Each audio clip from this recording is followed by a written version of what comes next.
Decimal form of rational number. 3/4 को हम rational number में डेसिमल नंबर में यानी कि दशमलव रूप में कैसे बदलेंगे। 3/4 का मतलब हम 4 से 3 का भाग करेंगे, नहीं जा रहा तो ना जाने का दशमलव, यहाँ 0 बढ़ा लिया, 4 सत्ते 28, 2 बचता है, दशमलव चूंकि लगा चुके हैं 0 फिर से बढ़ा लिया, 4 पंजे 20, यानी कि 3/4 को हम 0.75 भी लिख सकते हैं, 0.75 भी लिखा जा सकता है। तो इसका दशमलव रूप आ गया। अब 7/5 को देखते हैं। इसका क्या मतलब हुआ कि हम 7 को 5 से भाग करेंगे, 5 एकम 5, 7 में से 5 क्या 2। अब ये नहीं जा रहा तो हम दशमलव लगाएंगे, एक 0 बढ़ाएंगे, 5 चौक 20, पूरी तरीके से विभाजित हो गया। लेकिन ये जो संख्या थी वो किस में आ गई, दशमलव में, यानी कि 7/5 का मतलब 1.4 भी है। अब जरा ये दो संख्याओं को देखते हैं। 1/3 का मतलब हम 3 से 1 को विभाजित करेंगे, तो यदि हम 3 से 1 को भाग करते हैं तो ये 3 का पहाड़ा 1 पे नहीं जा सकता। इसका मतलब हम अपनी तरफ से दशमलव लगा के यहाँ 0 बढ़ाएंगे, 3 तिया 9, 1 बचा, फिर से चूंकि दशमलव है 1 0 बढ़ाएंगे, 3 तिया 9, फिर से एक 0 बढ़ाया, 3 तिया 9, फिर से एक बच गया। तो हम यहाँ क्या देख रहे हैं कि एक बार बार रिपीट हो रहा है। तो यहाँ पर दशमलव के बाद 3 भी क्या होगा, बार बार रिपीट होगा, यानी कि ये भाग कहीं भी खत्म नहीं होगा। ऐसे दशमलव को हम क्या कहेंगे, अशांत आवर्ती दशमलव संख्या। जबकि जो भाग पूरी तरीके से विभाजित हो जाते हैं दशमलव आने के बाद, यानी कि भाग आपका यहाँ भागफल 0 आ गया, तो ऐसे दशमलव को हम क्या कहेंगे, शांत दशमलव संख्या, यानी कि टर्मिनेटिंग डेसिमल नंबर। जबकि ऐसे दशमलव को जिसको भाग करने पर क्या हो रहा है, ऐसी परिमेय संख्या को जिसको भाग करने पे दशमलव के बाद संख्या आती ही जा रही है, बार बार आ रही है, रिपीट हो रही है, आवर्ती है, तो हम ऐसी संख्या को क्या बोलेंगे, अशांत आवर्ती दशमलव संख्या, यानी कि नॉन टर्मिनेटिंग रिपीटिंग डेसिमल। अब इस डेसिमल या दशमलव संख्या को हम और किस तरह से लिख सकते हैं, चूंकि 3 बार बार रिपीट हो रहा है तो हम 3 के ऊपर यदि बार लगा देते हैं तो इसका मतलब भी यही होता है कि 0.3 बार का मतलब 0.333333 अनंत तक आता ही जाएगा। तो ये संख्या कैसी है, अशांत आवर्ती, यानी कि नॉन टर्मिनेटिंग रिपीटिंग डेसिमल। तो 1/3 का दशमलव रूप क्या है, 0.3 बार, लेकिन इसको हम कहेंगे क्या, अशांत आवर्ती, यानी कि नॉन टर्मिनेटिंग रिपीटिंग डेसिमल।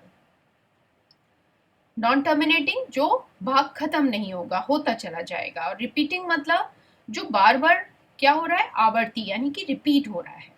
अब 2/11 को भी देखते हैं। यहाँ इसका मतलब क्या है कि हम 11 से 2 को भाग करेंगे, नहीं जाएगा इसलिए दशमलव लगाया, 11 एकम 11, 10 में से 1 गया 9, अब भी नहीं जा रहा लेकिन दशमलव लगा चुके हैं तो हम अपनी तरफ से क्या कर सकते हैं, 0 बढ़ा सकते हैं, और यहाँ पर क्या आएगा 8, 11 8 88।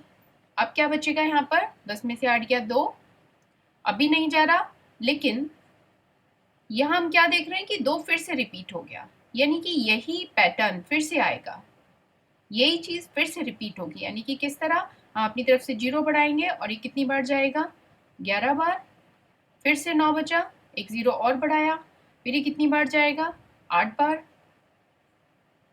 यानी कि फिर से 2 आ गया, यानी कि ये 2 फिर से आवर्ती है, यानी कि रिपीट हो गया। तो यहाँ पर हमने क्या देखा कि ये संख्या कहीं खत्म ही नहीं होगी, ये विभाजन कहीं खत्म ही नहीं होगा, ये आता ही जाएगा, अनंत तक आता जाएगा। और यहाँ कौन सी दो संख्या बार बार रिपीट हो रही हैं, 1 8।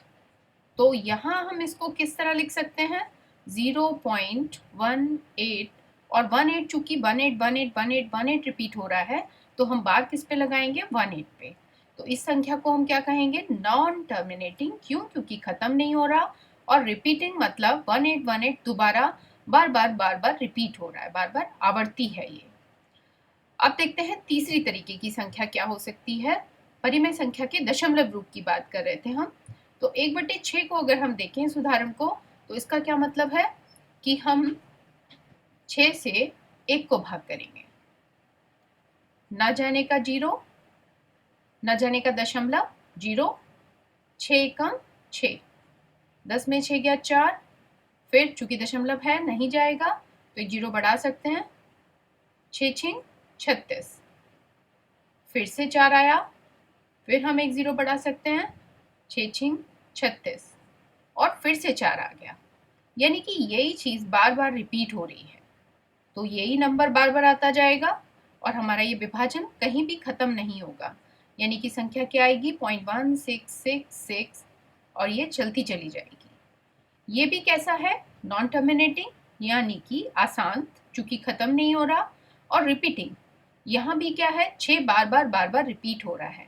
लेकिन इसको मिश्रित अशांत आवर्ती सिर्फ इसलिए कह रहे हैं कि यहाँ पर जो एक संख्या है ये रिपीट नहीं हुई है, बाद की जो संख्या 6 है वो बार बार रिपीट हुई है। तो हम इस संख्या को क्या लिख सकते हैं 0.16 बार हम 6 पे लगाएंगे ना कि 1 पे लगाएंगे। तो ऐसी संख्या को हम क्या कहेंगे मिश्रित अशांत आवर्ती यानी कि mixed non terminating repeating decimal number. तो इस तरीके से हम किसी भी परिमेय संख्या का दशमलव रूप लिख सकते हैं। अब देखते हैं कि क्या हमें अगर किसी परिमेय संख्या को दशमलव रूप में बदलना है तो ये पता करने के लिए कि वो टर्मिनेटिंग यानी कि शांत दशमलव है या नॉन टर्मिनेटिंग रिपीटिंग यानी कि अशांत आवर्ती दशमलव है, क्या हर बार भाग करके देखना होगा? क्या बिना भाग किए किसी नियम के अंतर्गत भी हम ये पता कर सकते हैं कि कौन सी संख्या शांत है और कौन सी अशांत?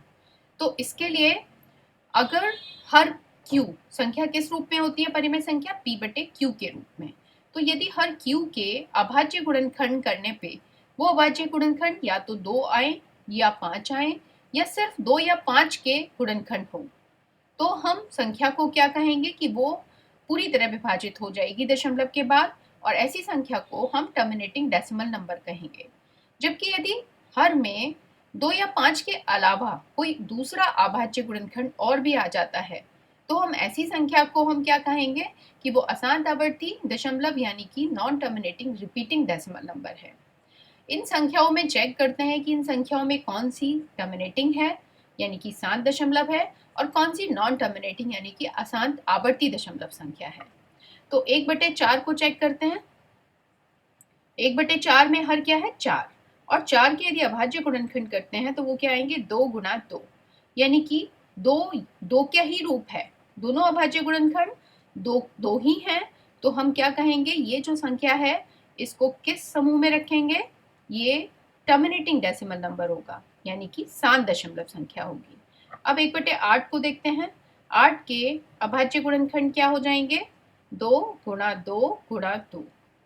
तो यहाँ भी जो अभाज्य गुणनखंड है वो 2 या 5 या दोनों में से कोई एक हो सकता है या दोनों हो सकते हैं। तो 2 है और इसके अलावा कोई भी नहीं है तो हम इस संख्या को भी किस में रखेंगे शांत दशमलव यानी कि टर्मिनेटिंग डेसिमल नंबर में।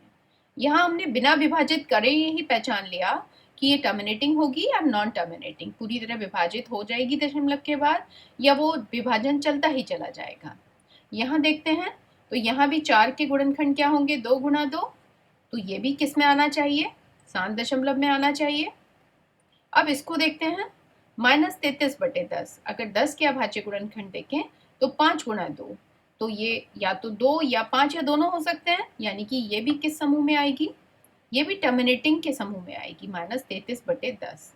अब देखते हैं कि 2/7 के साथ क्या होगा। 2/7 के में हर जो 7 है इसके अभाज्य गुणनखंड क्या है 7 गुणा 1। तो यहाँ पर 2 या 5 या दोनों ये वाली कंडीशन यहाँ पर परिभाषित नहीं होती। यहाँ एक और गुणनखंड यानी कि यदि हर Q में 2 या 5 के अलावा कोई दूसरा अभाज्य गुणनखंड और आ जाता है तो यहाँ 2 और 5 भी नहीं है ना तो 2 है, ना 5 है, ना ही वो दोनों है, लेकिन एक और अभाज्य आ गया जो कि क्या है 7। तो हम इसको किस समूह में रखेंगे? आसान आवर्ती दशमलव संख्या के समूह में रखेंगे। इसी तरह 6/15 को देखते हैं। 15 के गुणनखंड 3 गुणा 5 होंगे। तो यहाँ पर 5 तो है, लेकिन 5 के अलावा ये जो 3 आ गया, जो क्या है 2 या 5 के अलावा में आता है, अतिरिक्त में आता है। तो ये वाली जो संख्या है वो किस में आनी चाहिए? अशांत आवर्ती, यानी कि जब हम इसको भाग करेंगे तो हमारा संख्या कहीं भी खत्म नहीं होगी, वो पूरी तरह विभाजित नहीं होगी। दशमलव के बाद नंबर, आवर्ती नंबर, यानी कि रिपीटिंग नंबर बार बार आता रहेगा।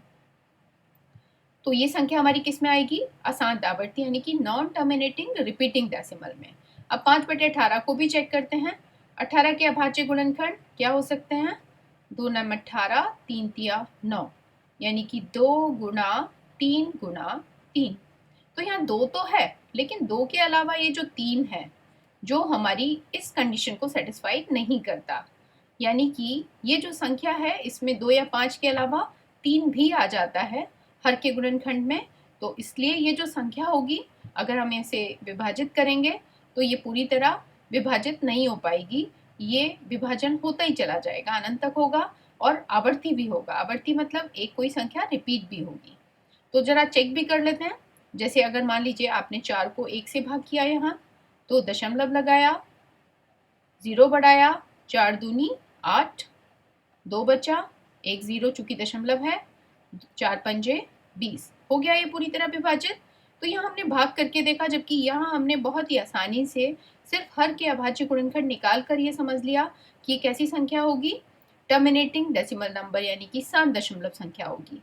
अब यहाँ अगर हम इसको भी विभाजित करेंगे तो ये जो हमारी संख्या आएगी वो पूरी तरह कहीं भी विभाजित नहीं होगी। वहाँ पर संख्या नॉन टर्मिनेटिंग रिपीटिंग के फॉर्म में आता रहेगा। तो हम एक को विभाजित करके देख लेते हैं। यहाँ पे इसका मतलब क्या है कि हमें 7 से 2 को विभाजित करना है।